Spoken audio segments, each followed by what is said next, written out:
Πριν συνεχίσουμε με τα θέματα μας, θέλω να σας πάω σε μία εκδήλωση που παρουσίασα στο Μουσείο της Ακρόπολης πριν από μερικές μέρες. Η Brain o' Brain με παρουσίασε 45 χώρες και με πάρα πολλά κέντρα ανά την Ελλάδα. Δημιούργησε τις συνθήκες ώστε να συζητήσουμε για το bullying και για το πώς μπορούμε να το αναχαιτήσουμε.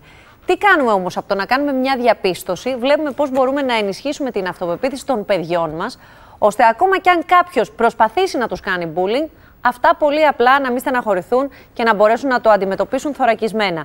Αντίστοιχα, με θωρακισμένα παιδάκια που έχουν αυτοπεποίθηση, τα αποτρέπουμε από το να γίνουν οι ίδιοι θύτες στο bullying. Γιατί, παιδιά, άκουσα έρευνες που έλεγαν ότι τα παιδιά που κάνουν συνήθως bullying είναι παιδιά που έχουν συναισθηματική αστάθεια, έχουν υποστεί bullying, νιώθουν άσχημα για ένα κομμάτι της ζωής τους ή της προσωπικότητάς τους.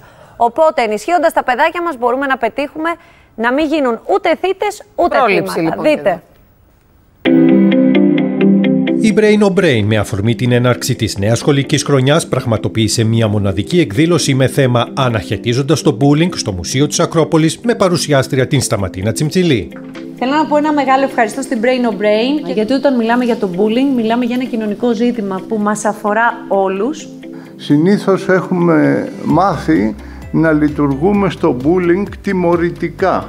Δηλαδή, αφού γίνονται πράξεις, να επεμβαίνουμε πώς θα τις διορθώνουμε. Μα δεν διορθώνονται. Αυτά διορθώνονται και αυτό θέλουμε το μήνυμα να εκπέμψουμε εμείς με αυτή τη συγκέντρωση, ότι διορθώνονται από τη μικρή ηλικία των 4-5 ετών, να επέμβει στα παιδιά ώστε να μπορέσουν να αναπτύξεις την ευφυΐα τους, την αυτοπεποίθησή τους, ώστε να μην θέλουν στη συνέχεια να είναι από καμιά πλευρά ούτε του θήτη ούτε και του θύματος. Οι στατιστικές είναι τραγικές. Τα περιστατικά πληθαίνουν και η σοβαρότητα και η βία που τα χαρακτηρίζει είναι αυξανόμενη. Εμείς οι ενήλικες πρωτίστως ευθυνόμαστε για αυτό το φαινόμενο. Ως ενήλικες, ως γονείς, οφείλουμε να διδάξουμε στα παιδιά μας από την πρώτη στιγμή που τα παίρνουμε αγκαλιά, την αγάπη, να τους δώσουμε τρυφερότητα και να τα μάθουμε να σέβονται.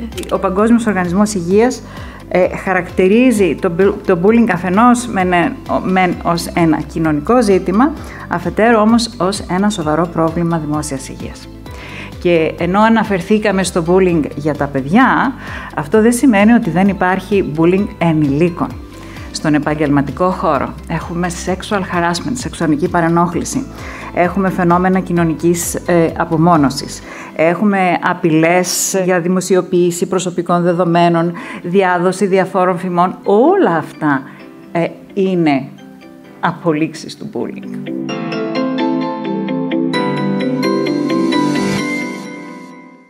Ένα μεγάλο μπράβο στην Brain o' Brain για τη δουλειά που κάνει σε όλη την Ελλάδα, γιατί ήταν συνδεδεμένοι και πάρα πολύ έτσι και μας παρακολούθησαν μέσω διαδικτύου.